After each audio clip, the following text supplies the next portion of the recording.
Y en la noche de hoy, esta es la segunda noche donde queremos traer y compartir acerca de la visión misionera. ¿Alguien recuerda cómo estamos llamando, cómo estamos titulando a este taller que vamos a estar llevando a cabo por 4 miércoles? ¿Alguien se acuerda del título? Testificando a las naciones, amén. Testificando a las naciones, el hermano Basili se acordó, amén. Y es que en la noche de hoy vamos a estar hablando de otro tema misionero importante para el pueblo cristiano.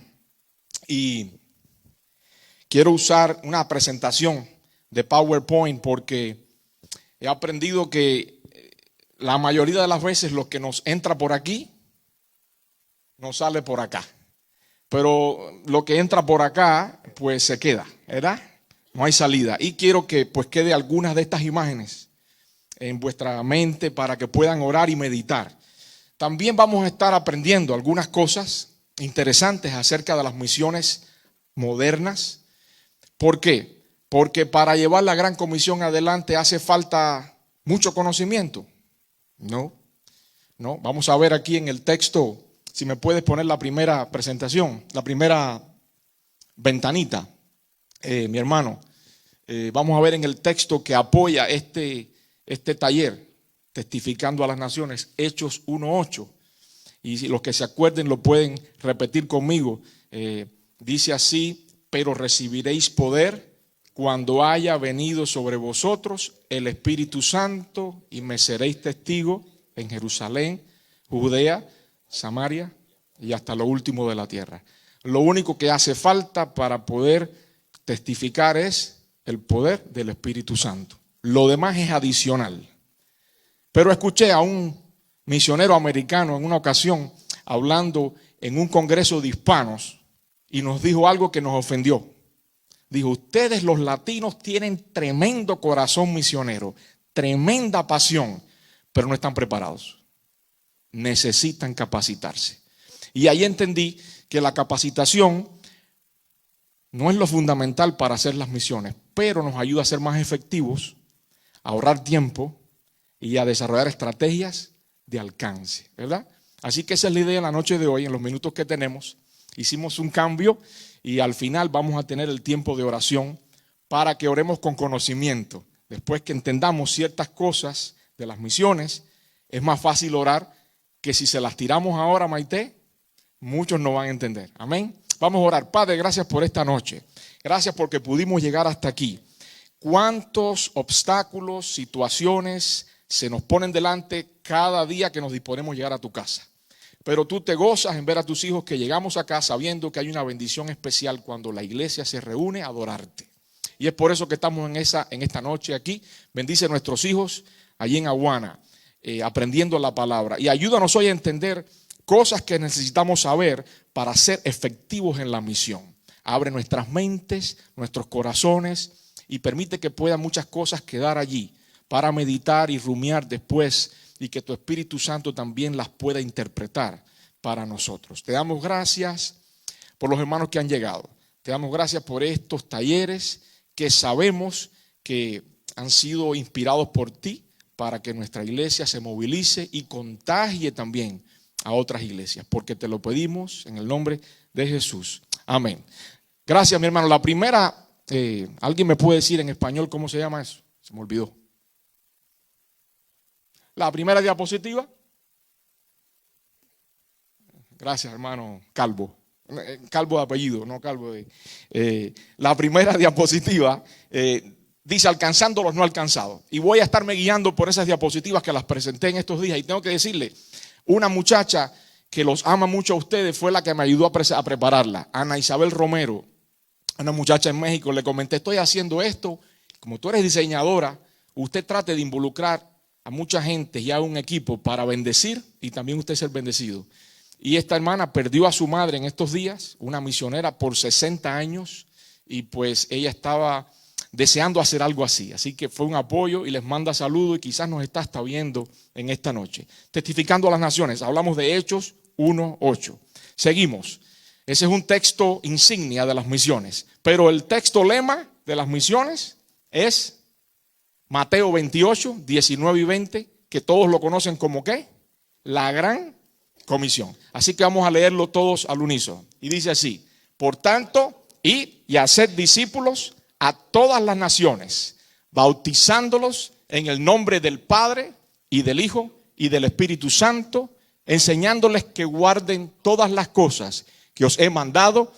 Y he aquí, yo estoy con vosotros todos los días hasta el fin del mundo. Amén. Amén. Escuché en estos días a alguien decir: el Señor nos mandó a ser discípulos, no a hacer misiones, no evangelizar. Como que nos choca.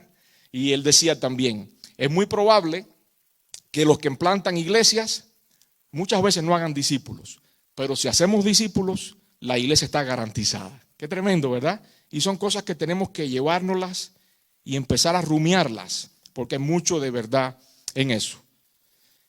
Ese pasaje, la gran comisión, hay una palabra que yo quiero que usted la agarre y la mantenga en esta mano, y es la palabra naciones, ¿verdad? Porque ahora vamos a ir a otro verso que está en Mateo también. ¿Se va, hermano? ¿No? Oh, está bien. En Mateo 24, ¿verdad? Ese pasaje está bueno. Dice así: y será predicado el evangelio del reino en todo el mundo para testimonio a todas las naciones. Y entonces vendrá el fin. Eso está en Mateo 24, 14. El Señor ahí en Mateo 24 hablándole a sus discípulos de las señales del fin. Y si usted se lee ese capítulo, está viendo las noticias de Telemundo, Univisión, ¿verdad? CNN, ¿le gusta a esta hermana? No. Fox, ok, Fox. Entonces, ahí dice naciones también, ¿verdad? Dice que cuando este evangelio del reino sea predicado en todo el mundo, no que todo el mundo haya aceptado a Cristo, sino que sea predicado para testimonio a las naciones. Y agarramos la palabra ¿qué? Naciones. Y recapitulamos algo de lo que el hermano Hanoi estuvo hablando el miércoles pasado, y fue acerca de grupos étnicos, ¿verdad? La gran pregunta que hicimos hace algunos días, por no decir años, acá en una escuela bíblica fue: ¿ya todos los países han escuchado el evangelio? Y entonces alguien me respondió así mismo: no. Y entonces yo le dije: sí, porque todos los países, los cuales conocemos con nombre, que están en el mapa, que son como 207 más o menos, esos países que tienen un borde geopolítico, una frontera que usted conoce, una bandera, todos esos países han escuchado de alguna manera el evangelio de Cristo. Pero les dije que aguantaran la palabra naciones, porque Hanoi explicaba en la clase pasada, el miércoles anterior, que la palabra naciones, que se ve en español como naciones y nosotros creemos que son países, viene, ahí está, el término proviene del griego etnos, que significa grupo étnico, pueblo, familia. Y esa es la palabra. Recuerde que el Nuevo Testamento fue escrito en griego, y esa palabra es la que es usada para hablar de naciones. Y cuando se refiere a naciones, no se refiere a los países que usted y yo conocemos, sino se refiere a los grupos étnicos, familias, pueblos. ¿Qué cosa es un grupo étnico? Recapitulando lo que dijo el hermano pastor: grupo de personas que comparten una cultura similar, afinidades raciales, el mismo idioma, tienen la misma religión o creencias, los mismos antepasados y muchas más características que los identifican. Amén. Ya recordamos, ya sabe lo que es un grupo étnico. Y cada vez que escuche en la Biblia, en el Nuevo Testamento, naciones, ya sabe usted a lo que se refiere. A un grupo de gente, no necesariamente un país del mapa. Así que, siguiendo, dice que hay ¿cuántos grupos étnicos? Casi 14,000 grupos étnicos. Y aún quedan alrededor de 6,000 grupos étnicos sin alcanzar con el evangelio de Jesucristo, que es más o menos más de 2 billones. El mundo, el planeta tiene casi 8 billones, 8,000 millones de habitantes. Y quedan más de 2,000 millones que nunca han escuchado la palabra Jesús, ni han visto una Biblia. Estamos con esto, lo que estamos tratando de hacer es entender algunos términos, aprender algunos conceptos, entender de las culturas, de la situación geopolítica, de lo que está pasando en el mundo, para así se nos sea mucho más fácil identificar las culturas que están conviviendo con nosotros ahora mismo y poder ser más efectivos a la hora de comunicarles el evangelio, entendiendo con una cosmovisión mucho más clara. Y estos conceptos nos ayudan a aprender. Por eso es que queremos detenernos un poquito hoy e ir tocando estos temas. De una población mundial, dijimos, de 8.000 millones de personas. Pusimos algunos ejemplos. Basili, el hermano Basili y su esposa Miriam, que están con nosotros en esta noche, hablaba la semana pasada de que en la India había 2.556 grupos étnicos, más o menos. Estamos hablando de 2.500 naciones dentro de un país. ¿Se da cuenta? Y hace algunos años yo estuve en la India y nunca olvidaré que este pastor que la iglesia mandó la ofrenda, el pastor Roy, durante la pandemia los hindúes se morían como moscas. Y este pastor Roy Sebastián él es hindú, sí. Roy Sebastián, que vive en el sur de la India, tiene hace muchos años una escuela que entrena misioneros nativos para ir a otros grupos étnicos. O sea, que ellos se preparan y aprenden un idioma, una forma de vestirse, una forma de comer, todo como si fueran a otro país, dentro de su propio país. Esa es la India, donde hay más de 1.000 millones de personas. Y usted puede tomar algunos de estos datos y anotarlos porque le va a ayudar también a orar. Hay más de 1.000 millones de personas. En la India se adoran. ¿Cuántos dioses usted cree que hay en la India? Tíreme un numerito. 300 millones de dioses hay en la India. Casi que por cada habitante hay tres o cuatro dioses. Todo lo que se mueve en la India se adora. El mono, la rana, la cucaracha, el alacrán, la serpiente, la vaca, todo lo que usted vea. Así que Colombia, por ejemplo, tiene 87 grupos étnicos, hermanos Hanoi. Usted que fue misionero en Colombia. Vamos a México, tiene 62 grupos étnicos. Y si usted sigue a Ecuador, 14. Y se va a Panamá, 7. Y si viene a Estados Unidos, ¿usted conoce grupos étnicos aquí? Si se va a los indios nativos, nada más están los navajos, los cherokees, los micosukis. ¿Cuáles son los otros? El casino ese que usted va, allá cerca de la iglesia Stirling Road, ¿cómo se llaman esa gente? Los seminoles, ahí está. No al concierto, porque ahí vienen a cantar tremendos cantantes, los Bee Gees, toda esa gente viene a cantar ahí. Vuélveme al siguiente que estábamos atrás, porque ahora vamos a decir algo interesante aquí. Ya usted vio lo que es los grupos étnicos, pero dijimos cuántos grupos étnicos no estaban alcanzados, como unos 6.000. Se cree que ya ha bajado esa cifra. ¿Y qué cosa es un pueblo o un grupo étnico no alcanzado? ¿Verdad que sí? Usted dice, no alcanzado, es que no ha escuchado el evangelio. No, miren los detalles. Va a la siguiente, y el grupo étnico no alcanzado, la siguiente lámina, dice, menos del 2% de la población, ¿verdad?, es cristiana. O sea que hay cristianos en un pueblo no alcanzado, pero solamente menos del 2%. No ha sido adoptado por ninguna obra evangélica. Ninguna iglesia ha llegado allí y ha dicho, vamos a plantar una iglesia aquí. Ninguna denominación dice, tenemos trabajo allí. Dice que no existe ninguna estrategia de plantación de iglesias tampoco dentro del país. Y, por ejemplo, Turquía, que hace algunos años pudimos estar allí, es un país que tiene 80 millones de habitantes. Y dice que tiene 0.01% de la población cristiana, unos 8.000 cristianos. Un país que fue el bastión de la fe en los tiempos de Pablo. Pablo fundó iglesias. Timoteo fue el pastor de la mega iglesia de los Efesios.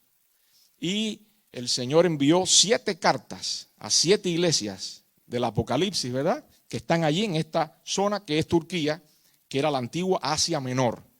Este es un ejemplo de un país no alcanzado. Y como este país Hay muchos de ellos. Y ya estamos llegando a la parte fuerte de esta noche. Esto es una introducción. Ahora, he escuchado la palabra un pueblo cerrado al evangelio. ¿Ha escuchado esa también? Ese pueblo está cerrado al evangelio. ¿Qué cosa es un pueblo cerrado? Dice que no existe estadística de números de creyentes. O sea, no se sabe exactamente. Se sabe que hay creyentes, pero no tenemos números de cuántos creyentes hay. No hay contacto directo con la iglesia. Hay iglesias clandestinas, que le llaman.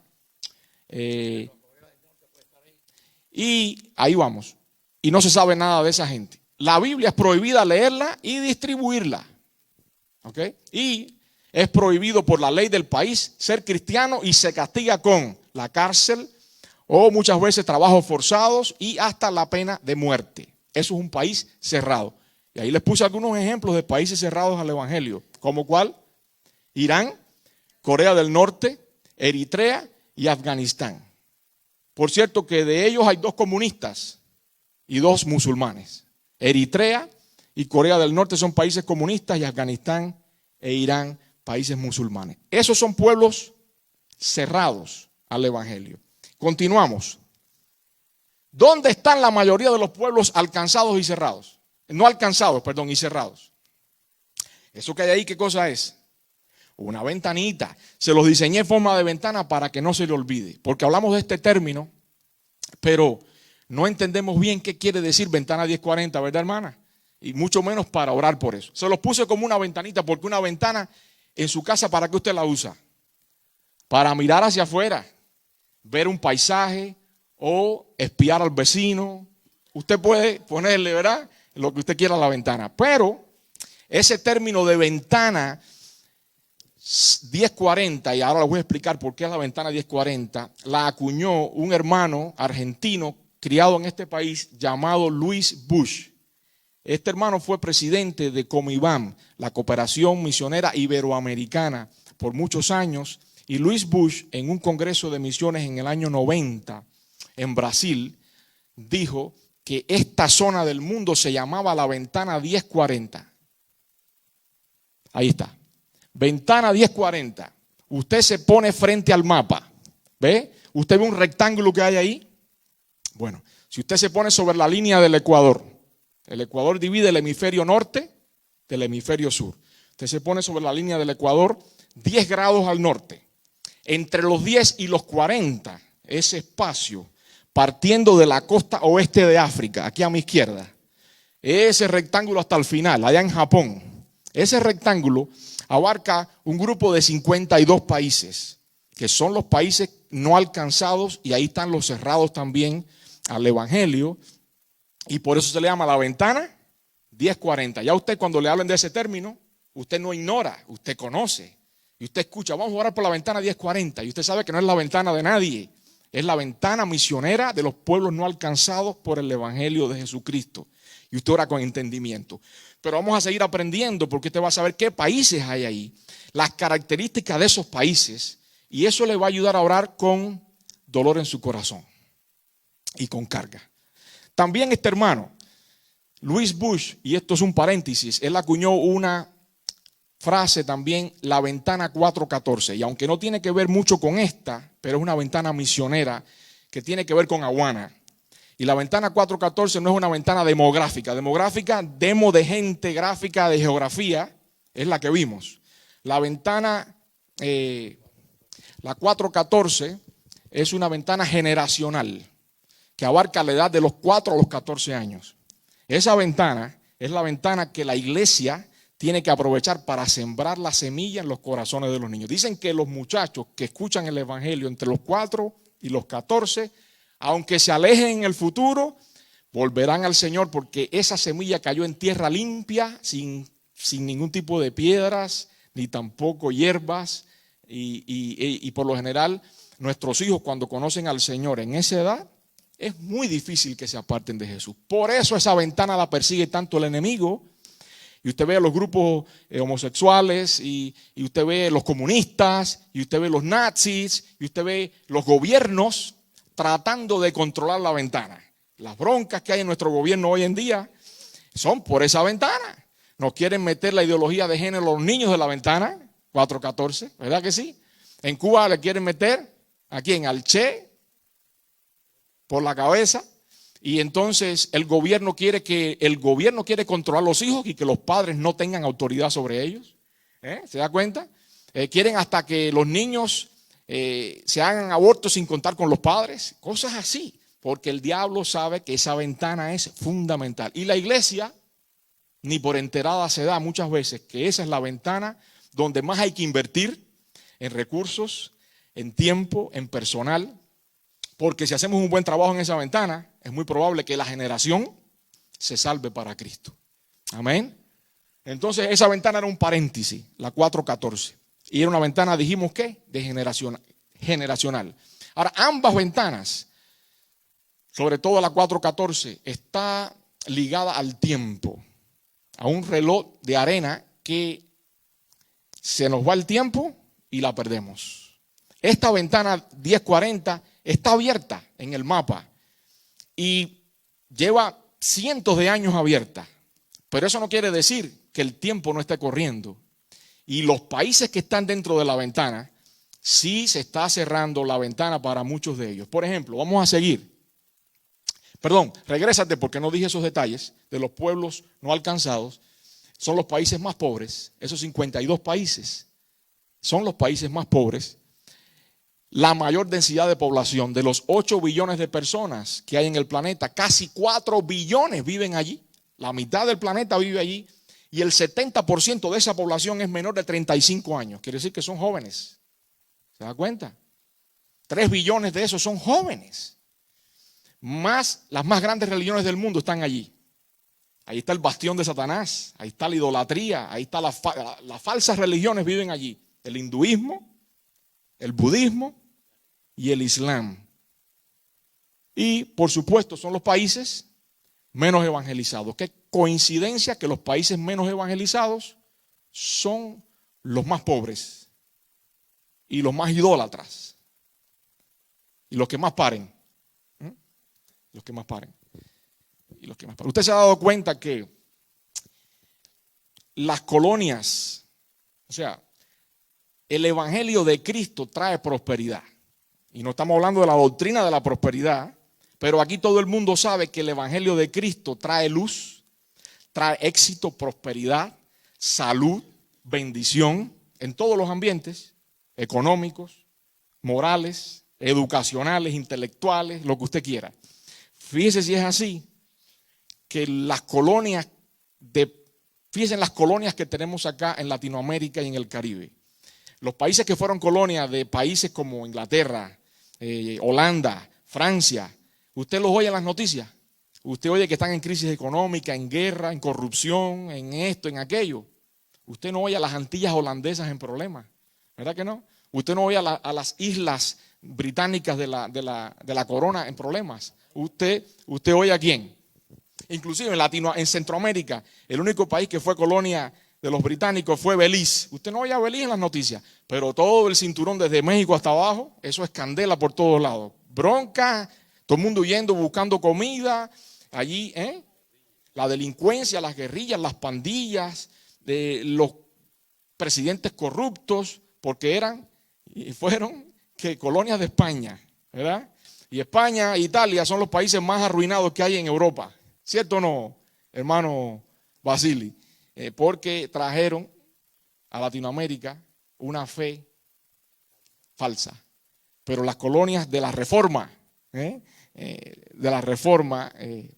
son las colonias que fueron, y si se da cuenta, los países que recibieron la doctrina nueva, la doctrina limpia de la Reforma luterana, fueron países que prosperaron, empezando porque tenían que empezar a leer para leer la Biblia, aprender a leer. Los demás se quedaban analfabetos, ¿verdad? Para que el cura leyera la palabra. Seguimos, y aquí hay una lista de todos los países de la ventana 1040. No para que los diga ahora, pero eche una miradita, a ver si conoce alguno de ellos. Porque en esos países después vamos a hacer énfasis para orar por ellos. Y hay 52 países allí que usted a lo mejor ha estado en alguno de ellos en algún momento y no sabía que era un país no alcanzado. Y ahora sabe. Fíjese, agárrese uno, enamórese de un país y adóptelo en oración. No los 52 y diga, para mí va a ser Irak. Y voy a orar todos los días en mi tiempo de oración por Irak. Y manténgalo ahí. muchos de esos países, hablando de Irak, la ventana se está cerrando. Irak tuvo a los americanos mucho tiempo allí, ¿verdad? Ahora en Irak queda la ventana del piso de arriba abierta. Los kurdos son los únicos que tienen la ventanita abierta. Usted se le puede colar a Irak por Kurdistán. Pero si quiere entrarle a Irak por abajo, no puede. ¿Por qué? Porque en Bagdad no nos dejan entrar. Hay muchos países como ¿quién? Bueno, hay países como Rusia, que hasta el 2010, cuando fuimos, Basili, ya se estaba cerrando la ventana. Ya estaban expulsando misioneros. Ya hoy los misioneros están ilegales allí. Sin embargo, cuando se cayó el bloque comunista y la Unión Soviética se desmoronó, fue la oportunidad y entraron miles y cientos de misioneros. Fue la ventana que Dios nos dio. En Afganistán tuvimos una ventana de 20 años. Se acabó de ir los americanos de Afganistán. Es ilegal ser cristiano y al que lo agarren lo matan. La ventana fue de 20 años y se cerró. La aprovechamos.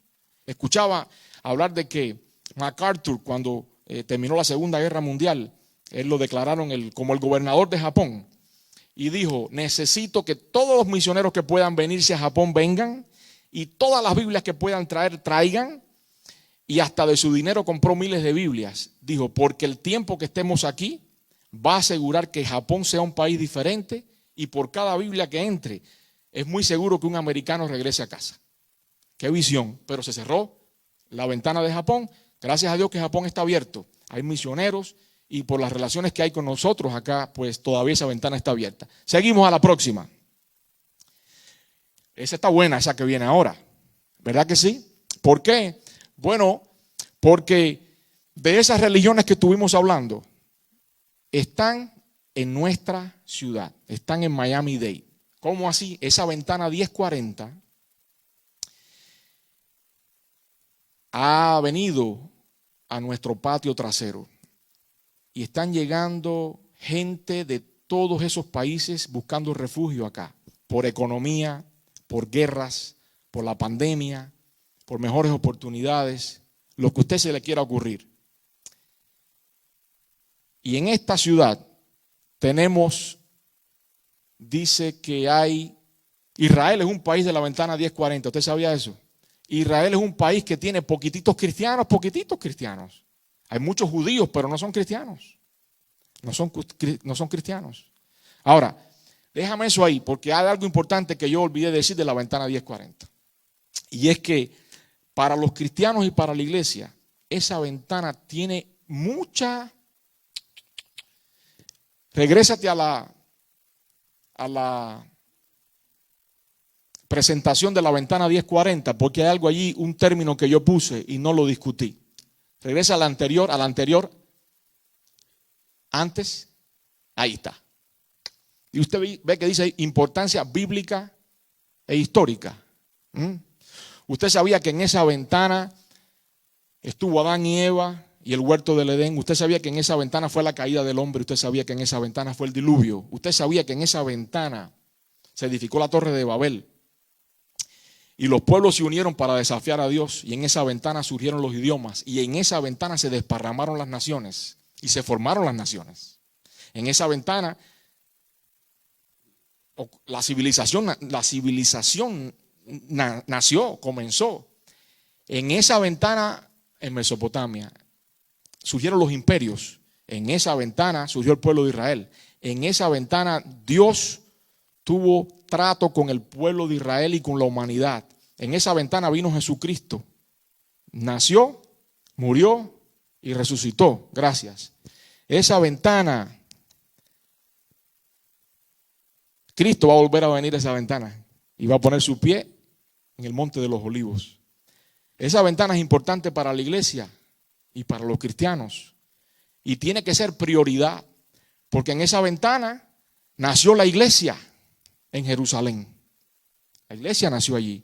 Sin embargo, esa zona del mundo ahora es un desierto para el cristianismo. Y cuando pensamos en prioridad, pensamos en que Jesús en la parábola de la oveja perdida dice que él vino a buscar y a salvar lo que se había perdido, pero dice que vino y en esa parábola dejó las 99 en el redil y se fue a buscar una que estaba perdida. y cuando dice que fue a buscar, no se montó en el carro y salió a buscarla. Dice que cuando un pastor salía a buscar la oveja, se arriesgaba a que se lo comiera a él un león, a la noche fría, a perderse, a tener un accidente y caerse por un barranco. O sea, arriesgaba su vida por una oveja de las 99. O sea que hablábamos hace unos días de que arriesgó por el 1%. El pastor arriesgó a las 99. Y aquí tenemos el 44% de la población del mundo que se está perdiendo y que son ovejas también del Señor y quiere que nosotros los alcancemos. Pero ya no podemos regresar a la presentación donde decía que en Miami hay budistas, hay musulmanes, hay hinduistas, hay judíos, y les puse ahí más o menos, hay como en el condado de Miami-Dade hay como más de 10,000 judíos, y esto es tomado de información fresca de los hermanos del puerto de Miami, que tienen mucha, y también nos auxiliamos de la IMB y de Google. Google es un tremendo misionero. Usted quiere encontrar lo que quiera saber de misiones, métase en Google. Es más, consulte a Dios, después consulte a Google, ¿verdad? Ese es en ese orden. Y dice que los budistas hay como 5,200 y mire los países: Camboya, Tailandia, Nepal, Sri Lanka, Myanmar. Musulmanes, casi 100,000 musulmanes hay en nuestra ciudad. Dice que vienen de Marruecos, el Líbano, Turquía, Siria y Afganistán. En esta noche queríamos tener a un joven que me grabó un video, pero el video dura como 10 minutos. Así que no pudimos ponerlo, Maite, olvídese de eso. Pero ese joven lo conocimos hace poco, en una visita a la mezquita que hicimos ahora en el mes de Ramadán, en el mes de abril, mientras la cristiandad celebra Semana Santa y los judíos celebran el Passover. Los musulmanes celebran el Ramadán, que es el mes de oración y ayuno, que dicho sea de paso, cuando más comen, pero dicen que es el de ayuno. Y es el mes donde ellos están muy sensibles y donde hacen ayuno, ayudan a los pobres y donde la iglesia debe estar orando por ellos, porque es donde se dice, en la última noche que se llama la noche de poder, ellos están buscando una experiencia nueva con Dios. Y muchas veces Jesús se le presenta a los musulmanes en esa noche. Por eso es importante orar por la noche de poder de los musulmanes. Bueno, en esa reunión conocimos a un soldado norteamericano que se llama Chris. Él en algún momento va a venir por acá. Un muchacho de casi 40 años. Está activo en el ejército y estuvo mucho tiempo en Afganistán. Y pues allí fue y dice él, mi plan era llevar estabilidad, traer paz, seguridad a Afganistán, pero Dios tenía otro plan. Y el plan de Dios era que conociéramos a muchos afganos, traductores, trabajadores, y ahora en este éxodo que hubo loco y meteórico de los Estados Unidos de Afganistán, hemos traído 123,000 refugiados afganos a nuestro país. Y en nuestra ciudad hay 600 afganos. Y él sucede que su puesto de trabajo con el ejército queda en el Doral y frente hay un hotel donde hay, dice él, que hay como 40 o 50 familias afganas. Así que él los está alcanzando para Cristo y hay una coalición de iglesias y hermanos que están trabajando en todo el país alcanzando a esta gente. Y usted dirá, ni hablo árabe, ni hablo inglés, le tengo miedo a los árabes, a los musulmanes, yo no me meto en eso, no tengo nada que ver. Hay tantas maneras por las cuales podemos orar por ellos y ayudarles. Y yo hablaba con alguien ayer y yo le decía, mira, para Dios es tan importante el alma de mi compañero de trabajo como la de un talibán. Para Dios es tan importante y hay gozo en el cielo si se convierte su suegra como que se convierte un talibán. A veces es más fácil que se convierta el talibán que se convierta la suegra, ¿eh? Anel se ríe, no sé, la suegra tuya es cristiana, ¿verdad? ¿No? Porque la suegra, eso es un chiste, ¿ves? Pero lo que le quiero decir es lo siguiente, estamos haciendo énfasis en alcanzar a los no alcanzados. ¿Por qué? Porque es muy probable que tu suegra haya escuchado el evangelio 40 veces y no lo quiere recibir. Y tu suegra tenga un televisor donde oye a un predicador y un radio donde oye una estación cristiana y una iglesia en cada esquina. Pero un talibán quizás nunca ha oído a Cristo, ni tiene una Biblia, ni tiene alguien que le hable, ni una emisora de radio. Y no es justo que gente que oye 40 veces y desprecia a Cristo siga oyendo y el que nunca ha escuchado no tenga una oportunidad, aunque sea. Y es por eso que hacemos énfasis en orar, en dar, en ir, en alcanzar a los que están aquí. Porque esa gente nunca han tenido la oportunidad. Démosles la oportunidad. Comentaba en estos días con un amigo quiropráctico y le comentaba esto mismo, como que yo medio enardecido le decía, no es justo que mucha gente la ha oído, y me respondió algo que me dejó pensativo. Me dijo, él es católico, y me dijo, eso que dices es verdad, pero ¿no te has puesto a pensar, Jonathan, que quizás no hemos presentado el evangelio de una manera clara y efectiva a la gente, y muchas veces por eso es que rechazan a Cristo? Y le dije, explícame, ¿cómo es eso? Me dice, ¿sabes qué? Muchas veces lo que decimos a la gente es, ven conmigo a la iglesia, y la gente lo rechaza. Yo tengo un vecino que estamos cansados de invitarlo a la iglesia, y ya decidimos no invitarlo más. Cada vez que lo vemos, darle una palabra, orar por su familia, un contacto de amor y de testimonio. Porque hay gente que quizás alguien de la iglesia le hizo algo malo, o alguien que vino a la iglesia y lo maltrataron. Entonces no quiere saber de la iglesia, porque para él Dios es la iglesia. Pero si tú le pones de manifiesto que para él, para Dios es usted, porque Cristo habita en usted, y es el mejor contacto que puede haber entre Dios y los seres humanos que no conocen a Cristo. Cuando vamos con el mensaje de la iglesia, muchas veces lo presentamos mal. Y este hermano me puso a pensar, y es verdad que a muchos que hoy rechazan y no quieren saber es porque le estamos presentando de una manera incorrecta a Jesucristo. Y sí, es un buen anzuelo decirle, ven conmigo a la iglesia, pero estamos supuestos a ser discípulos día a día y tener un estilo de vida que manifieste la obra de Cristo en nosotros. Y esa es la manera de conectar a estos pueblos. Usted no puede decirle ni que es cristiano ni que va a la iglesia, porque al momento le ponen una pared delante. Pero si usted le muestra amor, lo sirve, y después llega a decirle, en esa amistad que comienza, que usted es un seguidor de Jesucristo, un discípulo de Cristo, y ellos, sobre todo los musulmanes, tienen a Cristo en un buen lugar como profeta, pero bueno, pues ahí se abren puertas, y nuestro trabajo es hacer puentes con todas estas etnias que no conocen al Señor, con estas religiones, y buscar cosas quizás que tenemos en común un poquitito para llevarles a Cristo en amor, porque si los confrontamos, los perdemos. Y siendo sinceros siempre en el comienzo de nuestras relaciones, dejándoles saber que somos seguidores de Jesús, porque si se lo dejamos para el final, pues ellos dicen que nosotros los traicionamos en su amistad, y que teníamos guardada ahí una tarjeta debajo de la manga. Mire cuánta gente tenemos aquí, ¿verdad? Ahora mire qué curioso. Dice, ¿dónde está la mayoría de los misioneros evangélicos? No están en Northside. ¿Sabe dónde están? Dice que más o menos hay unos 365,000 misioneros en todo el mundo, y están ubicados en Latinoamérica, en todas las Américas, en Europa y en Australia.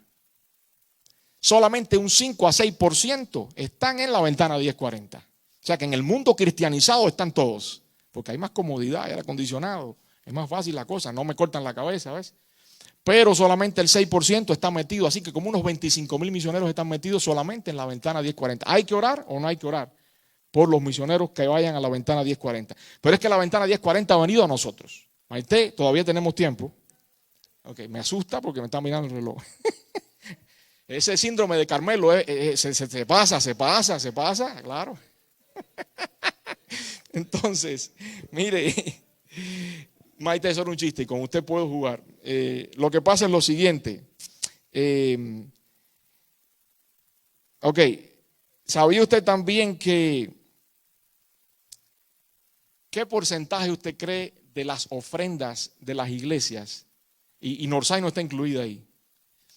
Les voy a decir por qué. ¿Qué porcentaje usted cree del dinero que se recoge en las iglesias, verdad, va a las misiones, sobre todo a los pueblos no alcanzados? Dígame un %.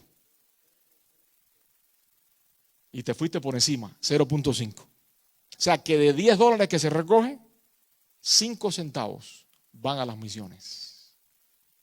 Aquí no es así, gloria a Dios por eso. ¿Usted puede decir gloria a Dios? Yo soy testigo que aquí no es así en esta iglesia. Gracias al Señor. Y es un ejemplo para otras iglesias. Pero también por eso el Señor bendice esta iglesia. Porque la iglesia que está enfocada en que la gran comisión es el centro y la vida de la iglesia, Mire, el eje de la iglesia es alcanzar al mundo para Cristo. Todo lo demás debe girar alrededor de eso. Aguana, los matrimonios, los hombres, las mujeres, los años dorados, esto, aquello. Si la gran comisión, si alcanzar a las almas, es parte del programa de la iglesia, no estamos enfocados. Es el eje. La iglesia gira alrededor de eso. Y cuando la iglesia se empieza a enfocar, Dios la empieza a bendecir. Y cuando la iglesia empieza a dar, Dios le da por otro lado de una manera impresionante. Haga la prueba individual. Yo comentaba en estos días con una hermana, le decía, haga la prueba individual. Separe su diezmo y ofrende a algún misionero. Y usted va a empezar a ver provisión de maneras tan raras que usted nunca se esperó. Un dinero que le devolvieron, el otro que le regaló esto, el otro. Hoy yo fui al dentista. Eso no pasa en este país, hermano. ¿Usted sabe cuál es el único que come con los dientes de los demás? El dentista. Usted no sabía. Y yo fui al dentista antes de venir acá. Le decía, Hanoi, el diablo me estaba hoy dando por todos lados. Me tumbó un diente. Usted no, la goma del auto falte aire. Y dice, ¿pero por qué hoy? ¿Pero por qué hoy? Que usted la ve venir, usted sabe ya, prepárese. El diente se fue. Y tuve que llamar de emergencia al dentista. Venga, voy. Y el diente que él me puso, por volvérmelo a poner, porque quizás el pegamento que usó estaba vencido, fíjense, pero yo tengo que pagarlo. Y fui, no, hermano, $90 le cuesta ponerlo. Allá tenemos que ir, porque no puedo ir a hablar esta noche sin el diente. ¿Se da cuenta? La muela no la puede dar si no tienes la muela. Y hermano, hasta en eso, llegué allí, me atendieron, me pusieron la coronita, si colombiano me coronaron. Hermano, y cuando voy a pagar, la muchacha me mira y me dice, Jonathan, sí, hermano, yo hablé con usted y me dijo que se detenía. Decía, ¿será que subió el precio? Le pago efectivo, no tengo, con la tarjeta. Cobran el 3% ahora por usar la tarjeta. ¿Se da cuenta? El mundo empeora. Y me dice, vete, no hace falta que. Como que no hace falta, pero si me dieron que 90 pesos y averigüé, porque uno tiene que tocar varias bases a la gente. Oye, ¿cuánto cobran? No, me cobraron 100, 200. 90 no está tan mal. Váyase. Ahí vi la provisión del Señor. Usted dice, me ahorré $90. No. El Señor te está bendiciendo.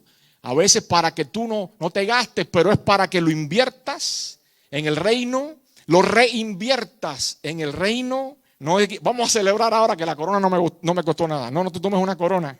No te la tomes.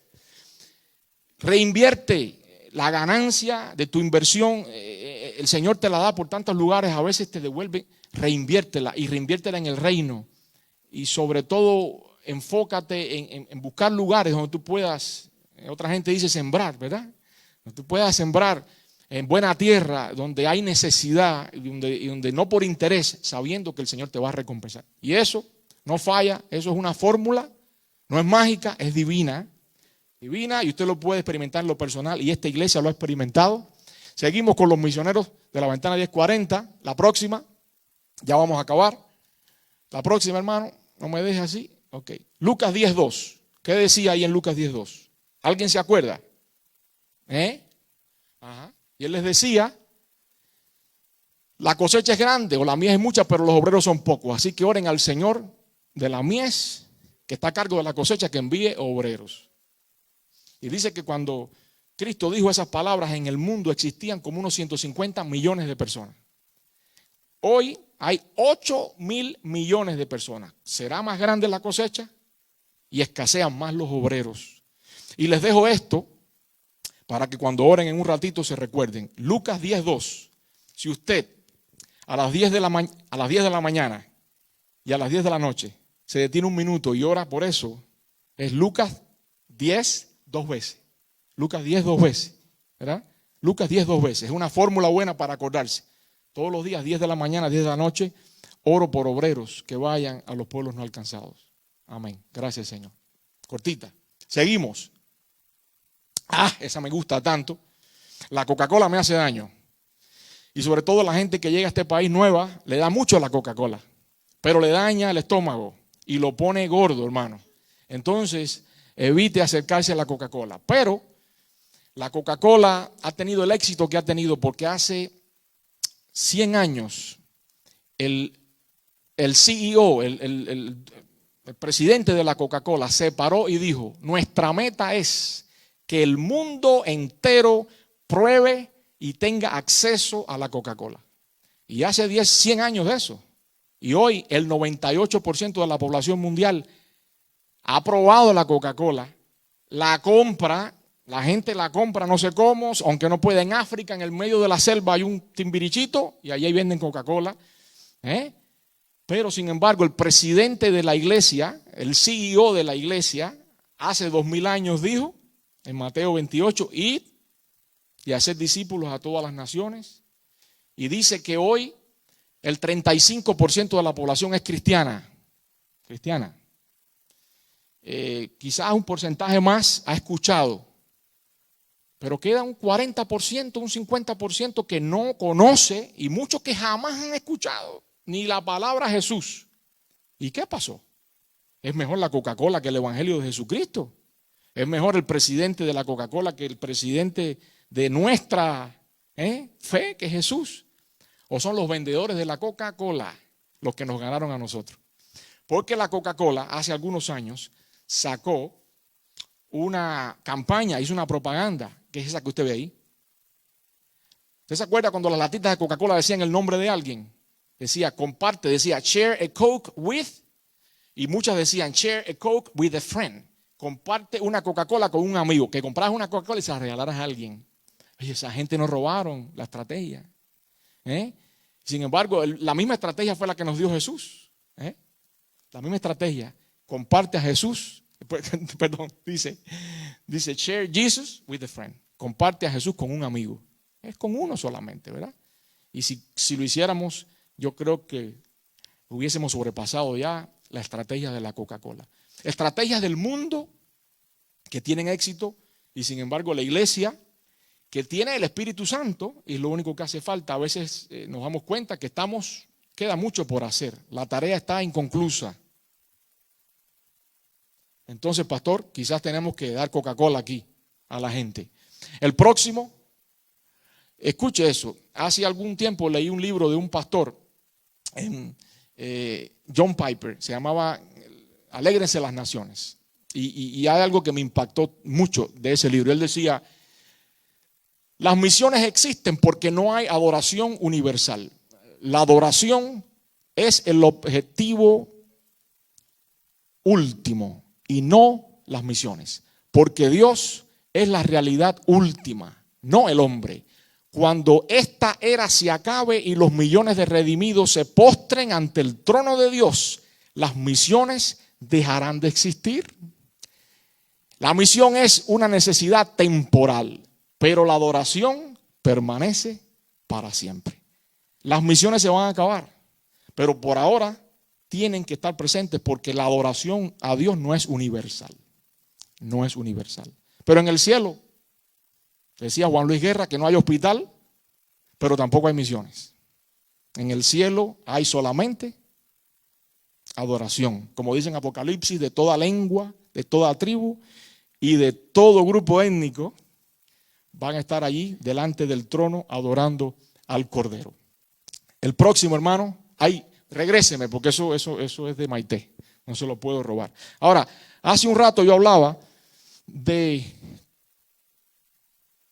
cómo todos estos países están viniendo a nosotros. Yo escuché a un hermano de un bautista, por cierto, de Atlanta, dando un seminario que se llama Perspectiva, y él hablaba y decía, mire, Dios usa como mismo, o sea, el guante de Dios se llamaba la ilustración. Y él decía, usted para limpiar el patio usa guantes, para limpiar el toilet usa guantes, diferente.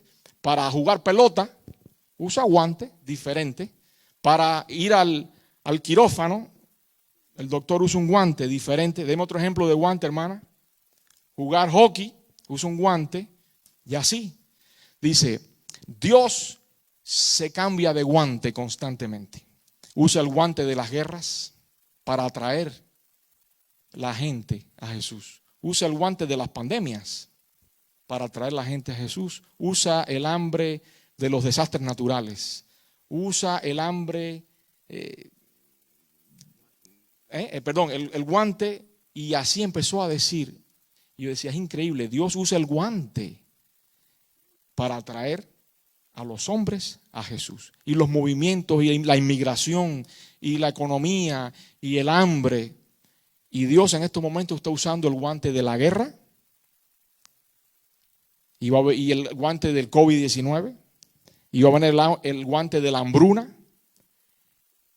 Y nosotros tenemos que estar conscientes de que es Dios el que está moviendo a las naciones y las está trayendo a nuestro patio. Hay un pequeño videíto que lo iba a poner al principio. Ponme ese videíto que se llama así, Jesús dijo. Es Mateo 28.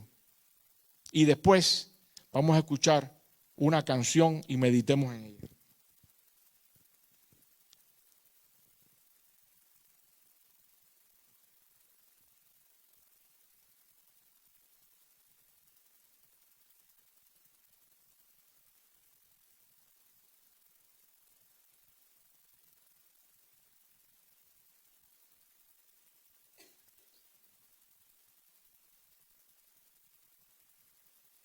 ¿Sale o no sale? Si no sale no hay problema. Ahí está.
Amén.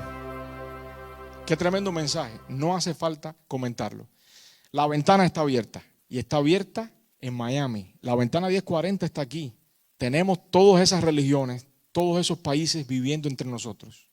Los hindúes, que se me olvidó decirlo, el número que aparecía ahí de 12,000 es en el sur de la Florida, desde West Palm Beach hasta Miami. Se concentran más en la zona de Plantation, David, Hollywood,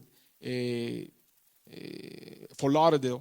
En Miami no hay tanto, pero tienen aquí en este país hay 500 templos hindúes en este país. Y en la Florida hay unos cuantos. Y Dios nos ha dado una ventana de la ventana 1040 importada al puerto de Miami, donde las naciones vienen y Dios las pone en bandeja de plata. Aquí están. No tienes que pagar pasaje, no tienes que arriesgar la cabeza, no tienes que vacunarte, no tienes que preocuparte por el COVID, no tienes que preocuparte por la persecución ni por los días en el trabajo. Un día a la semana puedes pasar por allí, voluntariarte y servir a las naciones, orar por las naciones, compartir con las naciones. Y está la ventana abierta. No sabemos cuánto tiempo va a estar abierta. Puede cambiar el gobierno, puede cambiar la situación del país, puede cambiar el mundo y la ventana se cierra. La tenemos abierta y tenemos la oportunidad de ir. Y yo voy a pedirle a Basili que venga acá un momentito nada más para que él nos explique qué vamos a estar haciendo allí. Porque a veces nos hablan, nos invitan, pero yo no sirvo para eso. Yo no sé qué hacer allí. Pero cuando uno conoce, pues ya se relaja un poco, ¿ves? Primero, hay un transporte, pastor, que va a salir de aquí el sábado a las 8:30 de la mañana. Usted no tiene que manejar, no tiene que gastar gasolina, ni preocuparse por chocar, ni por perderse, porque a veces es complicado llegar. Aparte no va a ir solo, va a ir acompañado. Y en un van de la iglesia, los ángeles van ahí, protegidos. O sea, se la estamos poniendo en bandeja de plata. Y aparte de eso, Vasily nos va a decir qué vamos a hacer allí para que usted ya vaya listo y sin preocupaciones.